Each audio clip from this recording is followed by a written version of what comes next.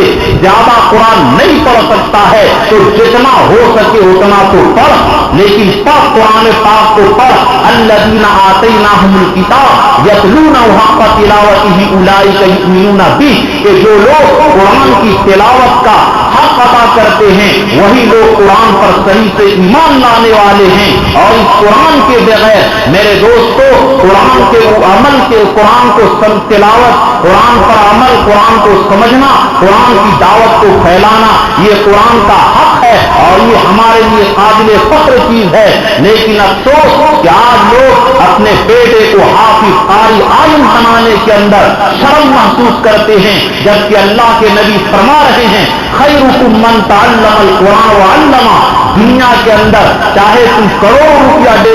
کر کے ایڈمیشن کراؤ اور لاکھ روپیہ خرچ کر لو، تم اپنے آپ کو کتنا ویآئی سمجھو، لیکن یہ ٹوٹے ہوئے دری پر سوکھے روکھے کھا کر کے بوسیدہ بلڈنگ کے اندر یہ قرآن کو پڑھتے ہیں، پڑھاتے ہیں۔ کائنات میں تمام لوگوں میں سے پڑھنے پڑھانے والوں میں سب سے اچھے وہ لوگ ہیں جو قرآن کو پڑھتے ہیں اور قرآن کو پڑھاتے ہیں، چاہے وہ ناظرہ پڑھائے، چاہے حفظ پڑھائے، چاہے قرآن کے ترجمہ پڑھائے، قرآن کا معنی اور مطالب امت کو بتلائے، سارے کے سارے لوگ سیکھنے سکھانے کے اندر داخل ہے۔ تو میرے دوست کو افسوس کہ یہ چند مہینوں سے 5-6 مہینہ 6-7 مہینہ سے درس قرآن کا سلسلہ چل رہا ہے، شہر میں اتنا بڑا طبقہ ہونے کے باوجود درس قرآن کے اندر لوگ شرکت نہیں کرتے۔ رب ہمارا کیا ہم سے فرمان چاہتا ہے، رب ہم سے کیا مخاطب ہونا چاہتا ہے، اس سے دوستو ہم لوگ غفلت برت رہے ہیں۔